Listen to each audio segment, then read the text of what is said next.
أعوذ بالله من الشيطان الرجيم.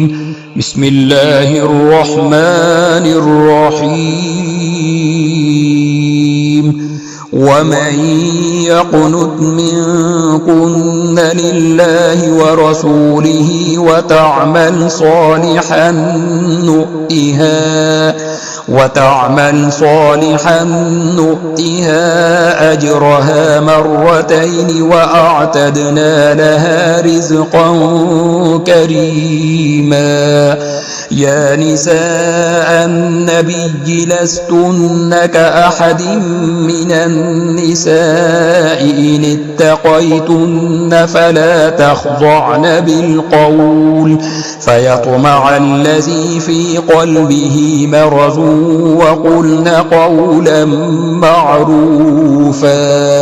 وقرن في بيوتكن ولا تبرجن تبرج الجاهلية الأولى وأقمنا الصلاة وآتينا الزكاة وأطعنا الله ورسوله إنما يريد الله ليذهب عنكم الرجس أهل البيت ويطهركم تطهيرا. واذكرن ما يتلى في بيوتكن من آيات الله والحكمة إن الله كان لطيفا خبيرا. إن المسلمين والمسلمات والمؤمنين والمؤمنات والقانتين والقانتات والصادقين والصادقات والصابرين والصابرات والخاشعين والخاشعات والمتصدقين والمتصدقات والصائمين والصائمات والحافظين فروجهم والحافظات والذاكرين الله كثيرا والذاكرين الله كثيرا والذاكرات أعد الله لهم مغفرة وأجرا عظيما. وما كان لمؤمن ولا مؤمنة إذا قضى الله ورسوله أمرا أن يكون لهم الخيرة من أمرهم ومن يعص الله ورسوله فقد ضل ضلالا مبينا. وإذ تقول للذي أنعم الله عليه وأنعمت عليه أمسك عليك زوجك واتق الله وتخفي في نفسك ما الله مبديه وتخشى الناس والله أحق أن تخشاه. فلما قضى زيد منها وطرا زوجناكها لكي لا يكون على المؤمنين حرج في أزواج أدعيائهم إذا قضوا منهن وطرا وكان أمر الله مفعولا. ما كان على النبي من حرج فيما فرض الله له سنة الله في الذين خلوا من قبل وكان أمر الله قدرا مقدورا. الذين يبلغون رسالات الله ويخشونه ولا يخشون أحدا إلا الله وكفى بالله حسيبا. ما كان محمد أبا أحد من رجالكم ولكن رسول الله وخاتم النبيين وكان الله بكل شيء شيء عليما. يا أيها الذين آمنوا اذكروا الله ذكرا كثيرا وسبحوه بكرة وأصيلا. هو الذي يصلي عليكم وملائكته ليخرجكم من الظلمات إلى النور وكان بالمؤمنين رحيما. تحيتهم يوم يلقونه سلام وأعد لهم أجرا كريما. يا أيها النبي إنا أرسلناك شاهدا ومبشرا ونذيرا وداعيا إلى الله بإذنه وسراجا منيرا. وبشر المؤمنين بأن لهم من الله فضلا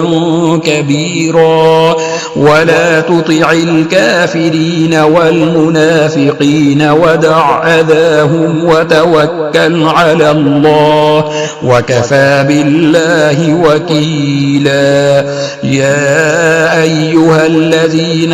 آمنوا إذا نكحتم المؤمنات ثم طلقتموهن من قبل أن تمسوهن فما لكم عليهن من عدة تعتدونها فمتعوهن وسرحوهن سراحا جميلا. يا أيها النبي إنا أحللنا لك أزواجك اللاتي آتيت أجورهن وما ملكت يمينك مما أفاء الله عليك وبنات عمك وبنات عماتك وبنات خالك وبنات خالاتك اللاتي هاجرن معك وامرأة مؤمنة إن وهبت نفسها للنبي إن أراد النبي أن يستنكحها خالصة لك من دون المؤمنين. قد علمنا ما فرضنا عليهم في أزواجهم وما ملكت أيمانهم لكي لا يكون عليك حرج وكان الله غفورا رحيما. ترجي من تشاء منهن وتؤوي إليك من تشاء ومن ابتغيت ممن عزلت فلا جناح عليك. ذلك أدنى أن تقر أعينهن ولا يحزن ويرضين بما آتيتهن كلهن والله يعلم ما في قلوبكم وكان الله عليما حليما. لا يحل لك النساء من بعد ولا أن تبدل بهن من أزواج ولو أعجبك حسنهن إلا ما ملكت يمينك وكان الله على كل شيء رقيبا. يا أيها الذين آمنوا لا تدخلوا بيوت النبي إلا أن يؤذن لكم إلى طعام غير ناظرين إناه ولكن إذا دعيتم فادخلوا فإذا طعمتم فانتشروا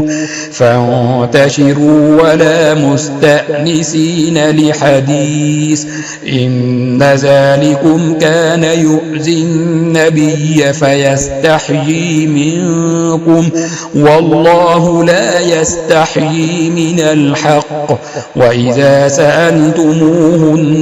متاعا فاسألوهن من وراء حجاب ذلكم أطهر لقلوبكم وقلوبهن وما كان لكم أن تؤذوا رسول الله ولا أن تنكحوا أزواجه من بعده أبدا إن ذلكم كان عند الله عظيما إن تبدوا شيئا أو تخفوه فإن الله كان بكل شيء عليما لا جناح عليهن في آبائهن ولا أبنائهن ولا إخوانهن ولا أبناء إخوانهن ولا أبناء أخواتهن ولا نسائهن ولا ما ملكت أيمانهن واتقين الله إن الله كان على كل شيء شهيدا إن الله وملائكته يصلون على النبي يا أيها الذين آمنوا صلوا عليه وسلموا تسليما إن الذين يؤذون الله ورسوله لعنهم الله في الدنيا والآخرة وأعد لهم عذابا مهينا والذين يؤذون المؤمنين والمؤمنات بغير ما اكتسبوا فقد احتملوا بهتانا وإثما مبينا يا أيها النبي قل لأزواجك وبناتك ونساء المؤمنين يدنين عليهن من جلابيبهن ذلك أدنى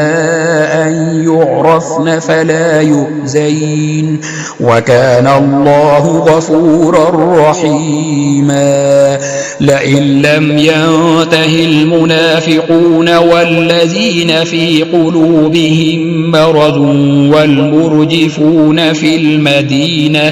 والمرجفون في المدينة لنغرينك بهم ثم لا يجاورونك فيها إلا قليلا ملعونين أينما ثقفوا أخذوا وقتلوا تقتيلا سنة الله في الذين خلوا من قبل ولن تجد لسنة الله تبديلا يسألك الناس عن الساعة قل إنما علمها عند الله وما يدريك لعل الساعة تكون قريبا إن الله لعن الكافرين وأعد لهم سعيرا خالدين فيها أبدا لا يجدون وليا ولا نصيرا يوم تقلب وجوههم في النار يقولون يا ليتنا أطعنا الله وأطعنا الرسولا وقالوا ربنا إنا أطعنا سادتنا وكبراءنا فأضلونا السبيلا ربنا آتهم ضعفين من العذاب والعنهم لعنا كبيرا يا أيها الذين آمنوا لا تكونوا كالذين آذوا موسى فبرأه الله مما قالوا وكان عند الله وجيها يا أيها الذين آمنوا اتقوا الله وقولوا قولا سديدا يصلح لكم أعمالكم ويغفر لكم ذنوبكم ومن يطع الله ورسوله فقد فاز فوزا عظيما إنا عرضنا الأمانة على السماوات والأرض والجبال فأبين أن يحملنها وأشفقن منها وحملها الإنسان إنه كان ظلوما جهولا ليعذب الله المنافقين والمنافقات والمشركين والمشركات ويتوب الله على المؤمنين والمؤمنات وكان الله غفورا رحيما بسم الله الرحمن الرحيم الحمد لله الذي له ما في السماوات وما في الأرض وله الحمد في الآخرة وهو الحكيم الخبير يعلم ما يلج في الأرض وما يخرج منها وما ينزل من السماء وما يعرج فيها وهو الرحيم الغفور وقال الذين كفروا لا تأتينا الساعة قل بلى وربي لتأتينكم عالم الغيب لا يعزب عنه مثقال ذرة في السماوات ولا في الأرض ولا أصغر من ذلك ولا أكبر إلا في كتاب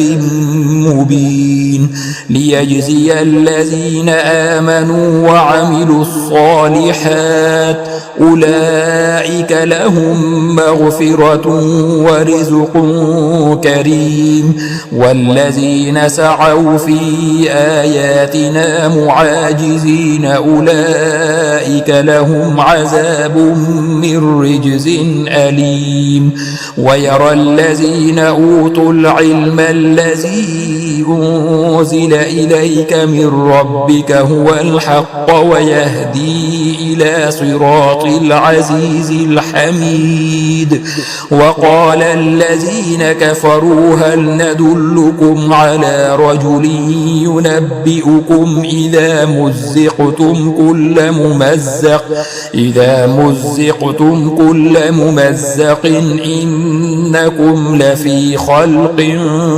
جديد أفترى على الله كذبا أم به جنة بل الذين لا يؤمنون بالآخرة في العذاب والضلال البعيد أفلم يروا إلى ما بين أيديهم وما خلفهم من السماء والأرض إن نشأ نخسف بهم الأرض أو نسقط عليهم كسفا من السماء إن في ذلك لآية لكل عبد منيب ولقد آتينا داود منا فضلا يا جبال أوبي جانبي معه والطير وألنا له الحديد أن اعمل سابغات وقدر في السرد واعملوا صالحا إني بما تعملون بصير. ولسليمان الريح غدوها شهر ورواحها شهر وأسلنا له عين القطر ومن الجن من يعمل بين يديه بإذن ربه ومن يزغ منهم عن أمرنا نزقه من عذاب السعير. يعملون له ما يشاء من محاريب وتماثيل وجفان كالجواب وقدور الراسيات اعملوا آل داود شكرا وقليل من عبادي الشكور. فلما قضينا عليه الموت ما دلهم على موته إلا دابة الأرض تأكل من سأته فلما خر تبينت الجن أن لو كانوا يعلمون الغيب ما لبثوا في العذاب المهين. لقد كان لسبأ في مسكنهم آية جنتان عن يمين وشمال كلوا من رزق ربكم واشكروا له بلدة طيبة ورب غفور. فأعرضوا فأرسلنا عليهم سيل العرم وبدلناهم بجنتيهم جنتين ذواتي أكل خمط وأسل وشيء من سدر قليل ذلك جزيناهم بما كفروا وهل نجازي إلا الكفور. وجعلنا بينهم وبين القرى التي باركنا فيها قرى ظاهرة وقدرنا فيها السير سيروا فيها ليالي وأياما آمنين. فقالوا ربنا باعد بين أسفارنا وظلموا أنفسهم فجعلناهم أحاديث ومزقناهم كل ممزق إن في ذلك لآيات لكل صبار شكور. ولقد صدق عليهم إبليس ظنه فاتبعوه إلا فريقا من المؤمنين وما كان له عليهم من سلطان إلا لنعلم من يؤمن بالآخرة ممن هو منها في شك وربك على كل شيء حفيظ. قل ادعوا الذين زعمتم من دون الله لا يملكون مثقال ذرة في السماوات ولا في الأرض وما لهم فيهما من شرك وما له منهم من ظهير. ولا تنفع الشفاعة عنده إلا لمن أذن له حتى إذا فزع عن قلوبهم قالوا ماذا قال ربكم قالوا الحق وهو العلي الكبير. قل من يرزقكم من السماوات والأرض قل الله وإنا أو إياكم لعلى هدى أو في ضلال مبين. قل لا تسألون عما أجرمنا ولا نسأل عما تعملون. قل يجمع بيننا ربنا ثم يفتح بيننا بالحق وهو الفتاح العليم قل أروني الذين ألحقتم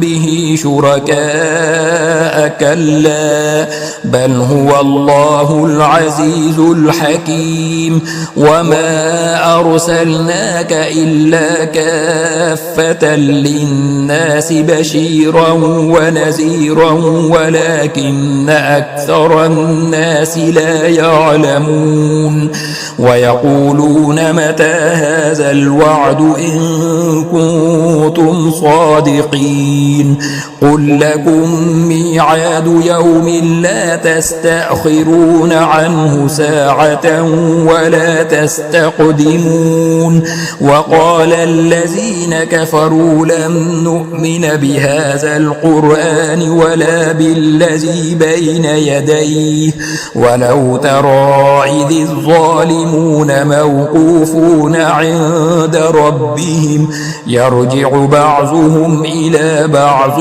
القول يقول الذين استضعفوا للذين استكبروا لولا أنتم لكنا مؤمنين قال الذين استكبروا للذين استضعفوا أنحن صددناكم عن الهدى بعد إذ جاءكم بل كنتم مجرمين وقال الذين استضعفوا للذين استكبروا بل مكر الليل والنهار إذ تأمروننا أن نكفر بالله ونجعل له أندادا وأسروا الندامة لما رأوا العذاب وجعلنا الأغلال في أعناق الذين كفروا هل يجزون إلا ما كانوا يعملون وما أرسلنا في قرية من نذير إلا قال مترفوها إنا بما أرسلتم به كافرون وقالوا نحن أكثر أموالا وأولادا وما نحن بمعذبين قل إن ربي يبسط الرزق لمن يشاء ويقدر ولكن أكثر الناس لا يعلمون وما أموالكم ولا أولادكم بالتي تقربكم عندنا زلفى إلا من آمن وعمل صالحا فأولئك لهم جزاء الضعف بما عملوا وهم في الغرفات آمنون والذين يسعون في آياتنا معاجزين أولئك في العذاب محضرون قل إن ربي يبسط الرزق لمن يشاء من عباده ويقدر له وما أنفقتم من شيء فهو يخلفه وهو خير الرازقين ويوم يحشرهم جميعا ثم يقول للملائكة أهؤلاء إياكم كانوا يعبدون قالوا سبحانك أنت ولينا من دونهم بل كانوا يعبدون الجن أكثرهم بهم مؤمنون فاليوم لا يملك بعضكم لبعض نفعا ولا ضرا ونقول للذين ظلموا ذوقوا عذاب النار التي كنتم بها تكذبون وإذا تتلى عليهم آياتنا بينات قالوا ما هذا إلا رجل يريد أن يصدكم عما كان يعبد آباؤكم وقالوا ما هذا إلا إفك مفترى وقال الذين كفروا للحق لما جاءهم إن هذا إلا سحر مبين وما آتيناهم من كتب يدرسونها وما أرسلنا إليهم قبلك من نذير وكذب الذين من قبلهم وما بلغوا معشار ما آتيناهم فكذبوا رسلي فكيف كان نكير قل إنما أعظكم بواحدة أن تقوموا لله مثنى وفرادا ثم تتفكروا ما بصاحبكم من جنة إن هو إلا نذير لكم بين يدي عذاب شديد قل ما سألتكم من أجر فهو لكم إن أجري إلا على الله وهو على كل شيء شهيد قل إن ربي يقذف بالحق علام الغيوب قل جاء الحق وما يبدئ الباطل وما يعيد قل إن ضللت فإنما أضل على نفسي وإن اهتديت فبما يوحي إلي ربي إنه سميع قريب ولو ترى إذ فزعوا فلا فوت وأخذوا من مكان قريب وقالوا آمنا به وأنى لهم التناوش من مكان بعيد وقد كفروا به من قبل ويقذفون بالغيب من مكان بعيد وحيل بينهم وبين ما يشتهون كما فعل بأشياعهم من قبل إنهم كانوا في شك مريب بسم الله الرحمن الرحيم الحمد لله فاطر السماوات والأرض جاعل الملائكة رسلا أولي أجنحة مثنى وثلاث ورباع يزيد في الخلق ما يشاء إن الله على كل شيء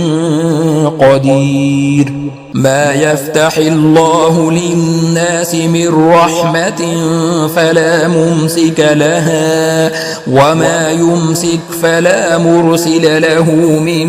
بعده وهو العزيز الحكيم يا أيها الناس اذكروا نعمة الله عليكم هل من خالق غير الله يرزقكم من السماء والأرض لا إله إلا هو فأنى تؤفكون وإن يكذبوك فقد كذبت رسل من قبلك وإلى الله ترجع الأمور يا أيها الناس إن وعد الله حق فلا تغرنكم الحياة الدنيا ولا يغرنكم بالله الغرور إن الشيطان لكم عدو فاتخذوه عدوا إنما يدعو حزبه ليكونوا من أصحاب السعير الذين كفروا لهم عذاب شديد والذين آمنوا وعملوا الصالحات لهم مغفرة وأجر كبير أفمن زين له سوء عمله فرآه حسنا فإن الله يضل من يشاء ويهدي من يشاء فلا تذهب نفسك عليهم حسرات إن الله عليم بما يصنعون والله الذي أرسل الرياح فتثير سحابا فسقناه إلى بلد ميت فأحيينا به الأرض بعد موتها كذلك النشور من كان يريد العزة فلله العزة جميعا إليه يصعد الكلم الطيب والعمل الصالح يرفعه والذين يمكرون السيئات لهم عذاب شديد ومكر أولئك هو يبور والله خلقكم من تراب ثم من نطفة ثم جعلكم أزواجا وما تحمل من أنثى ولا تضع إلا بعلمه وما يعمر من معمر ولا ينقص من عمره إلا في كتاب إن ذلك على الله يسير وما يستوي البحران هذا عذب فرات سائغ شرابه وهذا ملح أجاج ومن كل تأكلون لحما طريا وتستخرجون حلية تلبسونها وترى الفلك فيه مواخر لتبتغوا من فضله ولعلكم تشكرون يولج الليل في النهار ويولج النهار في الليل وسخر الشمس والقمر كل يجري لأجل مسمى ذلكم الله ربكم له الملك والذين تدعون من دونه ما يملكون من قطمير إن تدعوهم لا يسمعوا دعاءكم ولو سمعوا ما استجابوا لكم ويوم القيامة يكفرون بشرككم ولا ينبئك مثل خبير يا أيها الناس أنتم الفقراء إلى الله والله هو الغني الحميد إن يشأ يذهبكم ويأتي بخلق جديد وما ذلك على الله بعزيز ولا تزر وازرة وزر أخرى وإن تدع مثقلة إلى حملها لا يحمل منه شيء ولو كان ذا قربى إنما تنذر الذين يخشون ربهم بالغيب وأقاموا الصلاة ومن تزكى فإنما يتزكى لنفسه وإلى الله المصير. وما يستوي الأعمى والبصير ولا الظلمات ولا النور ولا الظل ولا الحرور. وما يستوي الأحياء ولا الأموات إن الله يسمع من يشاء وما أنت بمسمع من في القبور إن أنت إلا نذير. إنا أرسلناك بالحق بشيرا ونذيرا وإن من أمة إلا خلا فيها نذير. وإن يكذبوك فقد كذب الذين من قبلهم جاءتهم رسلهم بالبينات وبالزبر وبالكتاب المنير ثم أخذت الذين كفروا فكيف كان نكير. ألم تر أن الله أنزل من السماء ماء فأخرجنا به ثمرات مختلفا ألوانها ومن الجبال جدد بيض وحمر مختلف ألوانها وغرابيب سود. ومن الناس والدواب والأنعام مختلف ألوانه كذلك إنما يخشى الله من عباده العلماء إن الله عزيز غفور. إن الذين يتلون كتاب الله وأقاموا الصلاة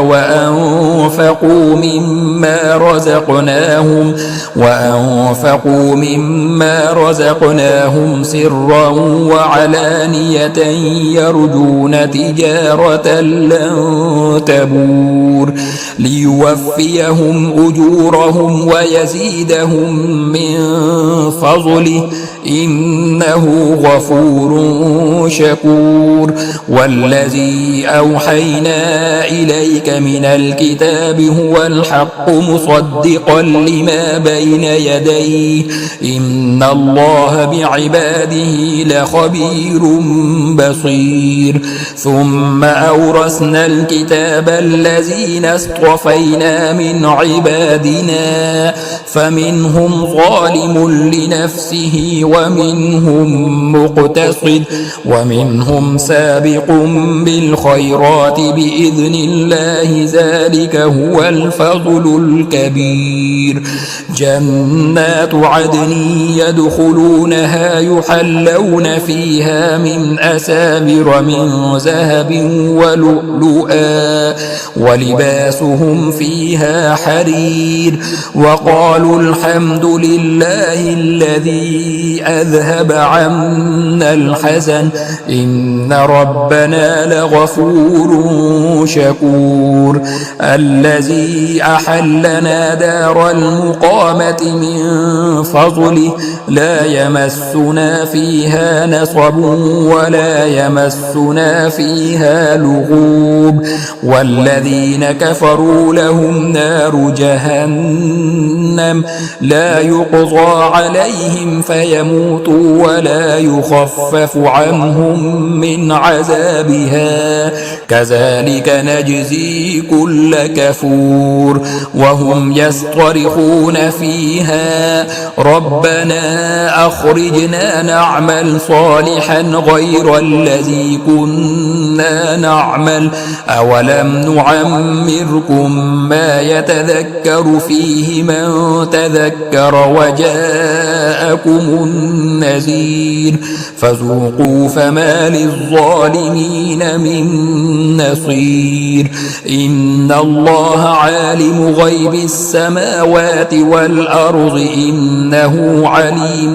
بذات الصدور. هو الذي جعلكم خلائف في الأرض فمن كفر فعليه كفره ولا يزيد الكافرين كفرهم عند ربهم إلا مقتا ولا يزيد الكافرين كفرهم إلا خسارا. قل أرأيتم شركاءكم الذين تدعون من دون الله أروني ماذا خلقوا من الأرض أم لهم شرك في السماوات أم آتيناهم كتابا فهم على بينة منه بل إن يعد الظالمون بعضهم بعضا إلا غرورا. إن الله يمسك السماوات والأرض أن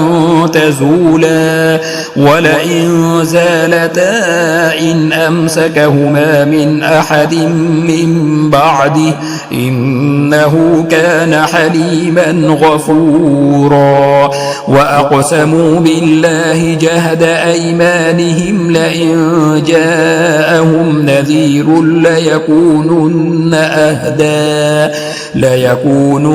أهدى من إحدى الأمم فلما جاءهم نذير ما زادهم إلا نفورا استكبارا في الأرض ومكر السيء ولا يحيق المكر السيء إلا بأهله فهل ينظرون إلا سنة الأولين فلن تجد لسنة الله تبديلا ولن تجد لسنة الله تحويلا. أولم يسيروا في الأرض فينظروا كيف كان عاقبة الذين من قبلهم وكانوا أشد منهم قوة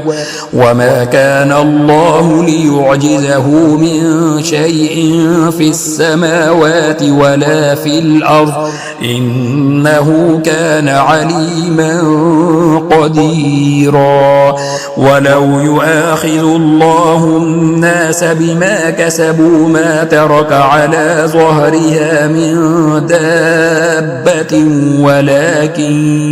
ولكن يؤخرهم إلى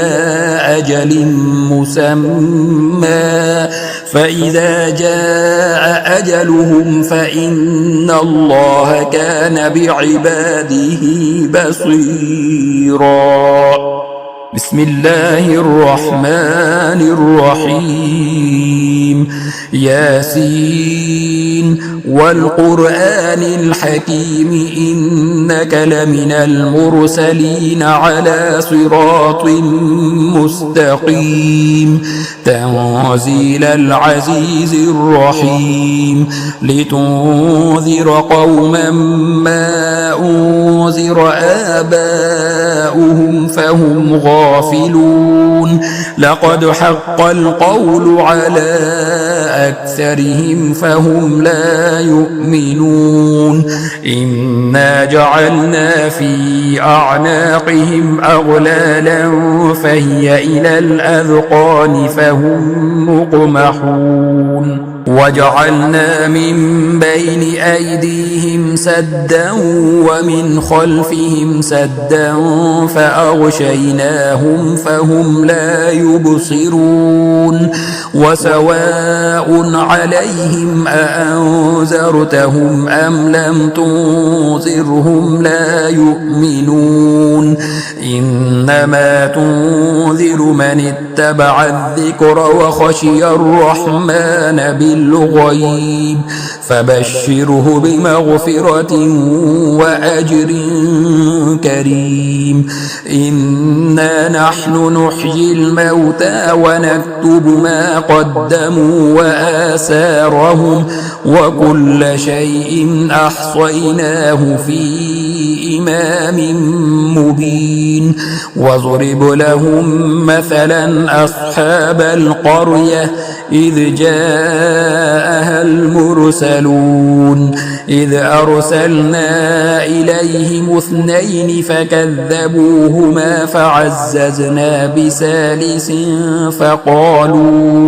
فقالوا إنا إليكم مرسلون قالوا ما أنتم إلا بشر مثلنا وما أنزل الرحمن من شيء إن أنتم إلا تكذبون قالوا ربنا يعلم إنا إليكم لمرسلون وما علينا إلا البلاغ المبين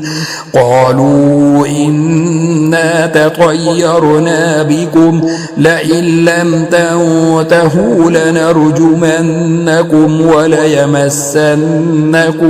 منا عذاب أليم